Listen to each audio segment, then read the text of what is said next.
일요일 오후입니다. 한 동네에서 이웃끼리 웃으며 인사하고 아이들 이름을 불러주고 어르신에게 자리를 양보하는 평범한 사람들이 있습니다. 이 사람들은 누가 봐도 선량한 시민들입니다. 그런데 이 선량한 사람들이 군중 속에 들어간 순간 전혀 다른 존재가 됩니다. 혼자서는 절대로 하지 않았을 행동을 아무런 죄책감 없이 저지릅니다. 이것은 성격의 문제도 도덕성의 문제도 아닙니다. 뇌의 문제입니다. 오늘은 평범한 사람이 군중 속에서 어떻게 괴물이 되는지 그 심리적 메커니즘을 낭낭이 파헤쳐 보겠습니다. 이 구조를 이해하면 우리 자신이 같은 함정에 빠지는 것을 막을 수 있습니다. 먼저 군중 속에서 인간의 뇌에 어떤 일이 일어나는지를 과학적으로 살펴보겠습니다. 인간의 뇌 앞쪽에는 전전두엽이라는 영역이 있습니다. 이 전전두엽은 이성적 판단과 도덕적 사고와 자기 통제를 담당하는 인간 뇌의 사령탑입니다. 그런데 인간이 큰 집단 속에 들어가면 이 전전두엽의 활동이 급격히 떨어진다는 것이 신경과학 연구로 확인되었습니다. 쉽게 말하면 군중 속에서는 떠레이크가 풀린 자동차와 같은 상태가 되는 것입니다. 이 현상을 심리학에서는 몰개성화라고 부릅니다. 몰개성화란 나라는 개인의 정체성이 사라지고 우리라는 집단 덩어리 속에 녹아드는 현상입니다. 혼자 있을 때는 내가 이런 행동을 하면 어떻게 될까? 라고 스스로를 점검하는 자기 인식 기능이 작동합니다. 하지만 군중 속에서는 이 자기 인식 기능이 꺼집니다. 내가 한 게 아니라 우리가 한 것이라는 심리적 보호막이 생기기 때문입니다. 책임이 분산되는 순간 인간의 행동에서 삐레이크가 사라집니다. 이것을 책임 분산 효과라고 부르는데 집단이 클수록 개인이 느끼는 책임감은 반비례하여 줄어듭니다. 10명이 함께 있으면 나의 책임은 10분의 1로 느껴지고 100명이 함께 있으면 100분의 1로 느껴지는 것입니다. 이 심리적 구조가 얼마나 강력한지를 보여주는 실험이 있습니다. 심리학자 필립 짐바르도가 진행한 유명한 감옥 실험입니다. 평범한 대학생들을 무작위로 간수 역할과 수감자 역할로 나누었습니다. 놀랍게도 간수 역할을 맡은 학생들은 불과 며칠 만에 수감자들에게 가혹한 행위를 하기 시작했습니다. 그들이 원래 폭력적인 사람이었던 것이 아닙니다. 집단의 역할과 분위기가 개인의 도덕성을 압도한 것입니다. 이 실험은 환경과 집단의 힘이 개인의 성격보다 더 강할 수 있다는 충격적인 사실을 증명했습니다. 역사를 돌아보면 이 군중 심리가 만들어낸 비극은 수없이 많습니다. 2차 세계대전 당시 평범한 시민들이 이웃을 고발하고 학살에 동조한 사례가 대표적입니다. 철학자 한나 아렌트는 이것을 악의 평범성이라고 불렀습니다. 최악의 악행을 저지른 사람들은 대부분 악마 같은 괴물이 아니라 그저 생각하기를 멈춘 평범한 사람들이었다는 것입니다. 생각하기를 멈춘다는 것이 핵심입니다. 군중 속에서 인간은 개인으로서 판단하는 대신 주변 사람들의 행동을 따라합니다. 이것을 사회적 동조라고 부릅니다. 심리학자 솔로몬 애쉬의 동조 실험에서는 분명히 정답을 알고 있는 사람도 주변 다수가 오답을 말하면 자기 판단을 버리고 따라가는 비율이 70% 이상이었습니다. 내 눈으로 보고 있는 것이 맞는데도 다수가 다르게 말하면 내가 틀린 것 같다고 느끼는 것이 인간의 뇌입니다. 이 동조 현상은 온라인에서 더욱 강력하게 작동합니다.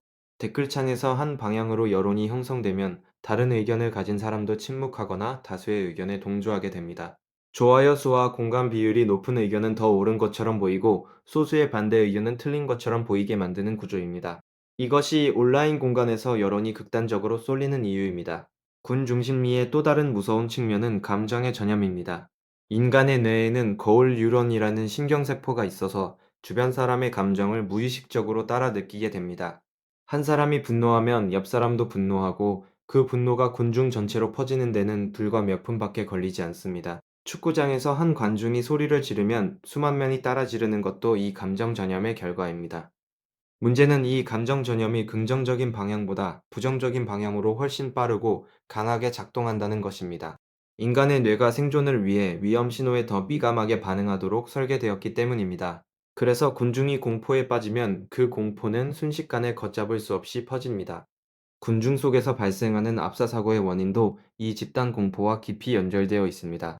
한 사람이 비명을 지르면 그 공포가 순식간에 군중 전체로 퍼지고 수천 명이 동시에 한 방향으로 움직이면서 통제 불가능한 상황이 만들어지는 것입니다. 이런 상황에서 개인은 자기 의지와 상관없이 군중의 물결에 휩쓸리게 됩니다.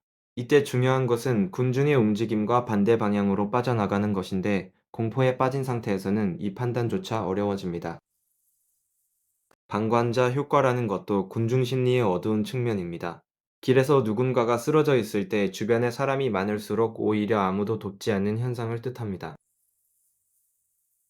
누군가가 도와주겠지라는 생각이 모든 사람의 머릿속에 동시에 떠오르기 때문입니다.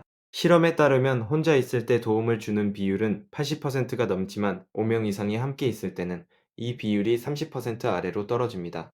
사람이 많을수록 도움을 받기 어려워진다는 이 역설적인 현실은 군중 심리의 또 다른 비극입니다. 그렇다면 군중 속에서 나를 잃지 않으려면 어떻게 해야 할까요? 첫 번째로 다수가 한 방향으로 움직이는 순간이 가장 위험한 순간이라는 것을 기억해야 합니다. 모두가 같은 말을 하고 있을 때 잠깐 멈추고 정말 이것이 맞는가를 스스로 질문하는 습관이 필요합니다. 두 번째로 군중 속에서도 나는 개인이라는 자기 인식을 유지하는 훈련이 필요합니다. 내 이름은 무엇이고 나는 평소에 어떤 사람이며 나의 판단 기준은 무엇인지를 의식적으로 떠올리는 것입니다. 몰개성화에 맞서는 가장 강력한 무기는 개인으로서의 자기 인식입니다. 세 번째로 감정에 휩쓸리는 순간 물리적으로 한 발짝 뒤로 물러나는 것이 효과적입니다. 군중의 에너지는 중심부로 갈수록 강해지기 때문에 가장자리로 이동하는 것만으로도 이성을 되찾을 가능성이 높아집니다. 하지만 이 모든 것을 알고 있어도 실제 군중 속에서 멈추고 생각할 수 있는 사람은 극소수입니다. 연구에 따르면 군중 상황에서 독립적인 판단을 유지할 수 있는 사람은 100명 중 3명에서 5명 정도에 불과합니다. 이 숫자가 말해주는 것은 명확합니다. 군 중심리는 인간이 가진 가장 강력한 심리적 함정 중 하나라는 것입니다. 그래서 이 구조를 밀리하는 것이 중요합니다. 함정의 존재를 아는 사람은 빠지더라도 빠져나올 수 있지만 모르는 사람은 빠져 있다는 사실조차 인식하지 못하기 때문입니다. 다음에 당신이 어떤 집단 속에서 강한 감정의 물결을 느낄 때 이 영상에서 들은 이야기를 떠올려 주십시오. 지금 나는 군중에 휩쓸리고 있는 것은 아닌가라는 질문 하나가 당신의 이성을 지켜줄 수 있습니다. 역사 속 최악의 비극은 소수의 악인이 만든 것이 아니라 생각하기를 멈춘 다수의 평범한 사람이 만들었다는 사실을 기억하십시오. 그리고 그 다수 속에 내가 포함되지 않으려면 군중이 움직이는 순간 한 번이라도 멈추는 용기가 필요합니다. 그 멈춤이 100명 중 3명의 자리에 당신을 올려놓을 수 있습니다.